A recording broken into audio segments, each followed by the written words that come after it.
Shalom, selamat pagi, salam jumpa kembali bersama saya Pendeta Romolis Siahaan dalam Renungan Harian menurut Almanak KKBP.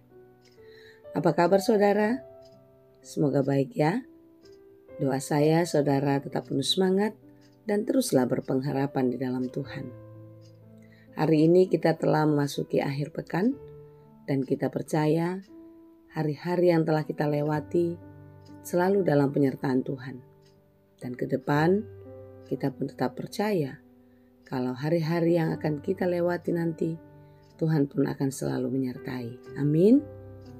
Sebelum kita melanjutkan aktivitas, marilah kita meluangkan waktu untuk mendengar dan merenungkan firman Tuhan.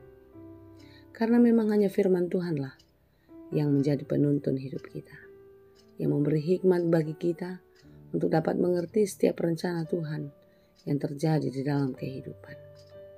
Marilah kita berdoa. Ya Allah Bapa yang Maha Baik, di pagi hari ini kami datang ke hadirat-Mu, bersyukur atas segala berkat kasih-Mu, memberikan kehidupan, memberikan nafas bagi kami. Dan kami percaya, sebagaimana hari-hari yang telah kami lewati, Engkau pun akan memberkati kami hari ini. Sebab itu ya Bapa, kami akan merenungkan firman-Mu. Karena kami yakin dan percaya, di dalam firman Tuhan, kami mengerti setiap rencana-Mu yang terjadi. Karena di dalam firman Tuhan, kami diajar untuk melakukan setiap pekerjaan kami dengan baik, di dalam takut akan Tuhan. Berfirmanlah Engkau ya Tuhan, sebab kami telah siap mendengar. Kasih karunia dan damai sejahtera dari Allah Bapa Tuhan kita, dan dari anaknya Tuhan Yesus Kristus dan Roh Kudus menyertai saudara sekalian. Amin. Firman Tuhan untuk kita pada hari ini yang ditetapkan menurut Almanak KKBP Sabtu 8 Februari 2025 tertulis dalam kitab Markus 1 ayat 35. Dalam bahasa Batak dan bahasa Indonesia demikianlah dikatakan. Dungi manugut nai, borngin situtu dope, hehema ibana tu balian, laho martangiang tu nalungun. Pagi-pagi benar, waktu hari masih gelap, ia bangun dan pergi keluar. Ia pergi ke tempat yang sunyi dan berdoa di sana. Demikianlah pembacaan firman Tuhan. Berdoa adalah cara untuk berkomunikasi dengan Allah. Menyampaikan permohonan, permintaan, dan juga pujian dan rasa syukur kepadanya. Doa adalah merupakan komunikasi, sarana berhubungnya antara hati manusia dengan Tuhan.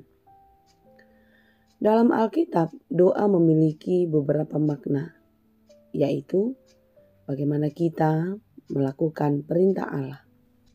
Karena di dalam doa, kita mengangkatkan pujian, rasa syukur, hormat kepada Allah yang mengasihi kita. Dan di dalam doa, kita mengakui dosa-dosa kita. Di dalam doa juga, kita mengangkatkan permohonan-permohonan kita. Di dalam doa ada harapan. Di dalam doa ada kekuatan. Dan pasti, di dalam doa ada jawaban. Saudara-saudara yang dikasihi Tuhan, renungan kita pada hari ini, Yesus mengajarkan kepada kita untuk berdoa. Sebelum kita melakukan aktivitas, melakukan pekerjaan sehari-hari, kita berdoa. Pagi-pagi benar, waktu hari masih gelap, ia bangun dan pergi keluar. Ia pergi ke tempat yang sunyi dan berdoa di sana. Lihatlah, dia pergi ke tempat yang sunyi. Artinya, dia mengambil tempat di mana tidak ada seorang pun yang mengganggu. Sehingga di dalam doa terjalin relasi yang sangat dekat antara Yesus dan Bapa di sorga. Saudara yang dikasihi Tuhan, dari renungan ini kita belajar bagaimana kita harus membangun relasi yang sangat akrab, yang sangat dekat dengan Allah. Dan tentu itu akan terjadi di dalam doa-doa kita. Saudara, Di dalam Alkitab, doa dapat kita sampaikan kapan saja dan di mana saja. Kita boleh berdoa pagi hari, siang hari, ataupun malam. Di luar ataupun di dalam rumah. Di gereja dan juga di tempat kerja. Di mana saja dan kapan saja kita diajar untuk terus berdoa. Jika kita berdoa berarti kita menyerahkan seluruh kehidupan kita ke dalam tangan pengasihan Tuhan. Jika kita berdoa berarti kita mengikhlaskan, meletakkan seluruh harapan-harapan kita hanya di dalam Tuhan. Oleh sebab itu, di saat kita berdoa, berdoalah dengan bersungguh-sungguh. Berdoalah dengan hati yang taat, hati yang penuh hormat kepada Tuhan. Buanglah, singkirkanlah hati kedengkian, hati yang membenci, iri hati. Tetapi tanamkanlah di dalam hati rasa yang penuh kasih. Sehingga di dalam doa ada pengampunan. Di dalam doa kita bisa menerima kekurangan orang lain. Saudara yang dikasihi Tuhan, Alkitab juga mengajarkan kita untuk tidak berdoa dengan bertele-tele. Artinya, fokuslah kepada apa yang kita doakan. Fokuslah hanya kepada Tuhan dan fokuslah hanya di dalam penyembahan kepadanya. Jika kita berdoa, apakah kita luput dari persoalan? Tentu tidak. Tetapi di dalam berbagai-bagai persoalan, kita akan diberi kemampuan. Di dalam berbagai-bagai pergumulan, Tuhan memberi jawaban. Seperti apa yang dikatakan lagu kita. Bila kau rasa gelisah di hatimu, bila kelam kabut tak menentu hidupmu, ingat masih ada seorang penolong bagimu. Dia hanya sejauh doa. Saudaraku yang dikasihi Tuhan, hari ini kita diingatkan untuk berdoa. Dan Yesus telah melakukan itu. Dia meneladankan kepada kita. Dan supaya kita tidak pernah melupakannya. Hari ini kita diajar untuk berdoa. Marilah kita berdoa hanya kepada Tuhan. Membiarkan hidup kita di dalam tuntunannya. Membiarkan Tuhan berbicara di dalam kehidupan kita. Melalui jawaban-jawaban doa. Sehingga kita dimampukan untuk menjalani kehidupan seperti yang dikehendaki Tuhan.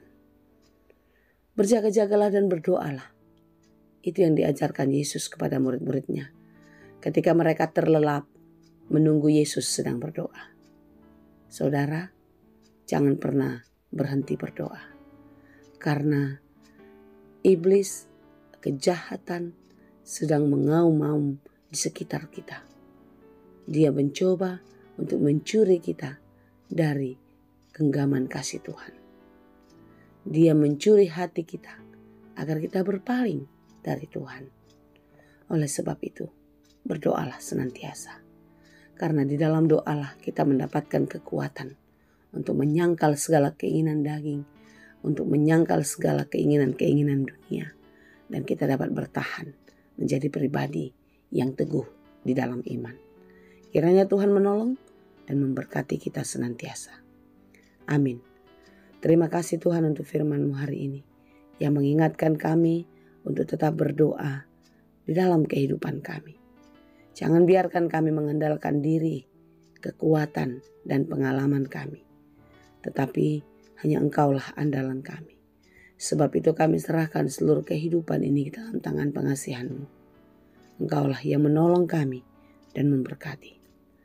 Jika kami menghadapi pergumulan, Tuhan, Engkaulah yang memberikan jalan keluar dan memberikan jawaban dalam setiap persoalan kami.